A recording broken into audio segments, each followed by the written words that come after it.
भैया बहनों प्रणाम। जैसा कि आज का जो अपना प्रकरण है ये है हमारी पृथ्वी के अंदर या आंतरिक जो भाग है।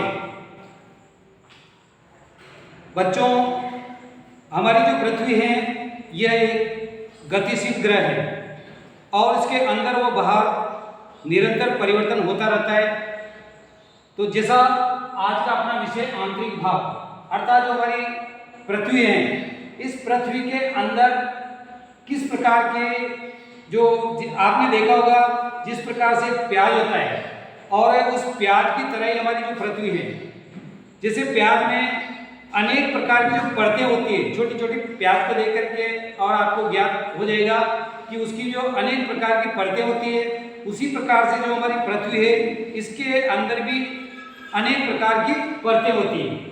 अब जैसे बात करते हैं, जैसे मान लो हमारी ये पृथ्वी है।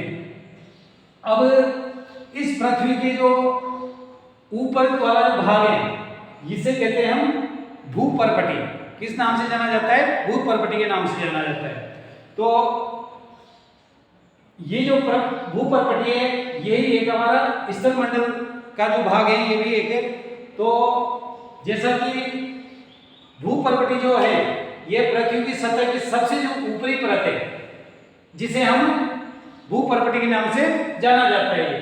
अर्थात हमारी जो पृथ्वी है इसकी जो जिस सतह पर हम खड़े हुए हैं ये हमारी भूपर्पटी के अंतर्गत आएगी। अब यहाँ पर जो जैसे महाद्वीपीय भाग है ये 35 किलोमीटर तथा समुद्री सतह से केवल 5 किलोमीटर है। अब बात करते हैं आगे। भूपर्पटी जो है ये हमारी जो पृथ्वी है इसकी 1% भाग ये है। इसके नीचे अगर हम चलते हैं, जैसे पृथ्वी के अंदर की आज हम बात करेंगे, तो इसके नीचे है मेटल। तो मेटल जो भाग है हमारे ये पृथ्वी की सतह से 2900 किलोमीटर के अंदर तक का ये भाग है। और जो ये मेटल है ये संपूर्ण जो पृथ्वी है इसका 84% भाग है। समझ में आ गया होगा आपके? अर्थात कहने का तात्पर्य यह है कि भूपर्पटी 1% है, जो मेटल है ये 84% है। अब जो पृथ्वी के अंदर आते हैं तो यहाँ आ जाता है अपने आंतरिक क्रोड़। आंतरिक जो क्रोड़ है ये इसकी जो त्रिज्या है ये हमारे 15% है। तो कुल मिला के बात ये है कि 1% पर्पटी है, 84% जो मेटल है और आंतरिक क्रोड़ 15% है। जिसमें आंतरिक जो क्रोड़ है इसकी जो क्षमता बात करेंगे तो ये 3500 किलोमीटर तक ये फैला हुआ है। और आंतरिक क्रोड़ निकल तथा लोहे की जो धातुएं हैं इनसे बना हुआ है। इसकी जो तापमान है ये काफी गर्म होता है, उच्च ताप का ये होता है। इसमें उच्च ताप होता है आंतरिक क्रोड़ के अंतर्गत। अब जैसे समुद्री जो सीमा है ये आप एक इसके माध्यम से देख रहे होंगे, ये नीचे है, ये हमारे समुद्री सीमा है। इस प्रकार से जो महाद्वीपीय जो भाग है ये हमारी जो पृथ्वी के अंतर्गत इसको सिलिका तथा एल्यूमिना जैसी जो खनिज है इनसे बना हुआ होता है। उसके बाद में जो बाह्य पर्पटी है ये सिलिका तथा मैग्नीशियम से बनी हुई होती है ये। अब यह बनो जैसा कि आप बात करते हैं अपन पृथ्वी की, तो पृथ्वी पर जो शेल जिसे हम चट्टान भी बोलते हैं, तो पृथ्वी की जो पर्पटी बनने वाली अर्थात जो हमारी पृथ्वी है उसकी जो पर्पटी है उसे बनाने वाले जो खनिज पदार्थ के किसी भी प्राकृतिक पिंड को शेल कहते हैं। अब जो हमारी जो पृथ्वी है उसकी जो पर्पटी होती है उसको जो खनिज पदार्थ बनाता है उसे हम पिंड या शेल कहते हैं। अब शेल कितने प्रकार के होते हैं? ये होते हैं हमारे 3 प्रकार के। शेल कितने प्रकार के होते हैं? 3 प्रकार के। तो नंबर 1 शेल की बात करते हैं, ये होता है अपने आग्नेय शेल। कौन सी शेल है भैया बहनों? आग्नेय। तो आग्नेय जो शेल है ये अभी इसके पहले जो शेल की अपन बात कर रहे थे समुद्री सीमा की, इसकी है ना, थोड़ा सा इसकी जानकारी ले लेते हैं समुद्री सीमा की। तो समुद्री सीमा में सबसे जो विश्व की सबसे गहरी जो खान है वो है अपने दक्षिण अफ्रीका में। दक्षिण अफ्रीका में विश्व की सबसे गहरी खान है जो कि जिसकी जो गहराई है लगभग 4 किलोमीटर तक है ये। और अभी अपन जैसे बात कर रहे थे शेल की, तो शेल की जो पहली जो परत है वो है अपने आग्नेय। आग्नेय जो चट्टान है, आग्नेय परत। अब आग्नेय द्रवित मैग्मा ठंडा होकर के ठोस हो जाता है, इसे आग्नेय शेल या प्राथमिक शेल भी कहा जाता है।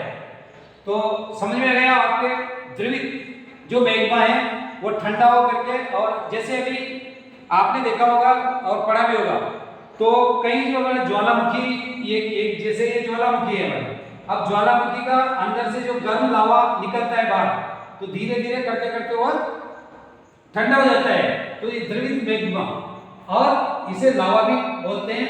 तो ये ज्वालामुखी के जो ऊपर धीरे धीरे करते करते क्या हो जाता है, ठंडा हो जाता है। अब ठंडा होने के बाद ये एक चट्टान का या शेल का रूप बन जाता है। अब जैसे आग्नेय जो शेल है ये भी कितने प्रकार की होती है, दो प्रकार की होती है। नंबर एक होती है अंतर्भेदी और दूसरी होती है बहिर्भेदी। जैसा कि आपका एक नाम से जानकारी, नाम से ज्ञात हो रहा है कि अंतर्भेदी यानी अंदर का जो ये भाग, और बहिर्भेदी यानी बाहर का जो भाग। तो जैसे ये ज्वालामुखी है, अब ज्वालामुखी जब निकलती है तो निकलने के बाद ऊपरी जो भाग होता है, बाहर का भाग होता है, इसे हम क्या बोलते हैं, बहिर्भेदी, बाहर का भेद, और अंतर्भेदी अंदर वाला। तो बहिर्भेदी जो है ये बेसाल्ट और दक्कन का पठार जैसे जो ये इसके उदाहरण है, जो कि बेसाल्ट और ये दक्कन का पठार है। ये क्या होता है कि जैसे बाहर जो लावा निकलता है तो ये धीरे धीरे करते करते क्या हो जाता है, ये ठंडा हो जाता है, और ठंडा होने के बाद एक शेल का रूप धारण कर लेता है। इसके बाद में जैसे बात करते हैं अंतर्भेदी की, तो अंतर्भेदी जो शेल है ये धीरे धीरे करते करते ये ठंडा होता है और एक दानों के रूप में ये परिवर्तित हो जाता है। जैसे छोटे छोटे जो शेल होती है ये लुढ़क जाती है एक दूसरे से टकरा करके, और ये छोटे छोटे टुकड़ों में बढ़ जाती है। तो इस प्रकार से जो अंतर्भेदी जो शेल है ये दानों के रूप में हो जाती है, और ये कई समय तक है, बहुत सारे समय तक ये धीरे धीरे ठंडी होती है। तो ठंडी होने के बाद में एक दानों का रूप धारण कर लेती है, और दानों का रूप धारण करने के बाद जैसे अपने इसका उदाहरण के लिए बात करेंगे तो ये हो गए अपने ग्रेनाइट। ग्रेनाइट का जो पत्थर है आपने देखा होगा, ये दानों के रूप में जमा हो जाता है। तो इस प्रकार से आपके अंतर्भेदी का एक उदाहरण हो गया। अब बात करते हैं दूसरी शेल की, तो ये है अपने अवसादी शेल। अवसादी शेल में कठोर शेल की परत, जो अवसादी कहते हैं इसको, जो शेल ऐसी होती है जो कठोर होती है, जैसे इसका उदाहरण है अपने बलुआ पत्थर, तो ये अपने अवसादी शेल के अंतर्गत है। अब जैसे भैया मैंने बात करते हैं अवसादी शेल की, तो अवसादी जो शेल है उसके पहले शेल, पहले भी आपको बताया था मैंने, जैसे लुढ़क करके और जो एक चटक जाते हैं, एक दूसरे से टकरा करके छोटे छोटे टुकड़े बन जाते हैं, और जिसके छोटे छोटे जो कण होते हैं उन्हें हम अवसाद के नाम से जाना जाता है। जो कण होते हैं वो किस नाम से जाना जाता है, अवसाद के नाम से। और अवसाद जो टुकड़े होते हैं वो एक स्थान से दूसरे स्थान पर पहुंच जाते हैं, वहां जाकर के जमा हो जाते हैं, जमा होने के बाद वो अदृढ़ हो जाते हैं, और वो अवसाद दब करके और एक कठोर शेल का निर्माण करते हैं। तो वो जो अवसाद होते हैं उसे ही हम औषधि के नाम से जानते हैं। अब जैसा कि जो शेल और परत होती है इसमें बहुत सारे जो पेड़ पौधे हैं या जीव जंतु हैं ये अवशेष जिनके दब जाते हैं, तो दबने के कारण उसको हम किस नाम से जाना जाता है, जीवाश्म के नाम से जाना जाता है।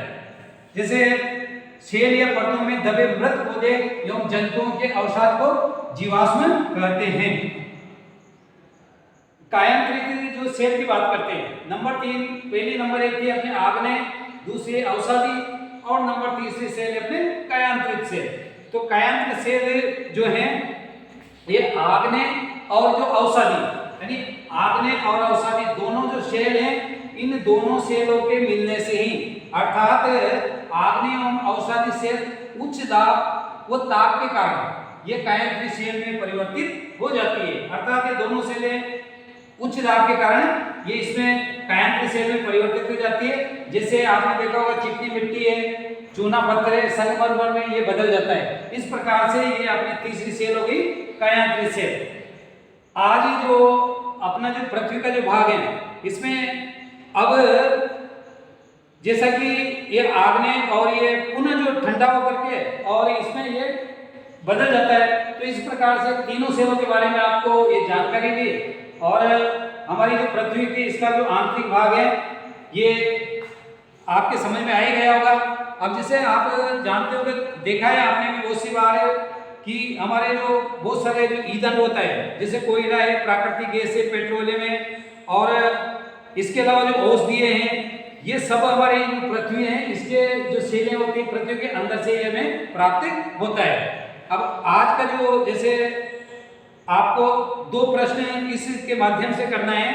नंबर 1 जो प्रश्न है हमारे वो सेल कितने प्रकार की होती है, ये प्रश्न आप लिख लेंगे। सेल कितने प्रकार की होती है। नंबर 2 प्रश्न नंबर 2 जीवाश्म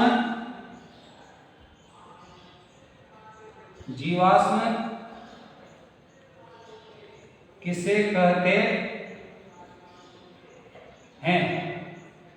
ये दो प्रश्न आपको करके और हमारी जो पाठ्य पुस्तक है आपने एक जो नोटबुक बना रखी है उसमें रोजाना करके और हमारा जो वीडियो भेजा जाता है इस ग्रुप में आप रोजाना ये प्रश्नोत्तर करके और हमें वापस पुनः भेजेंगे। धन्यवाद।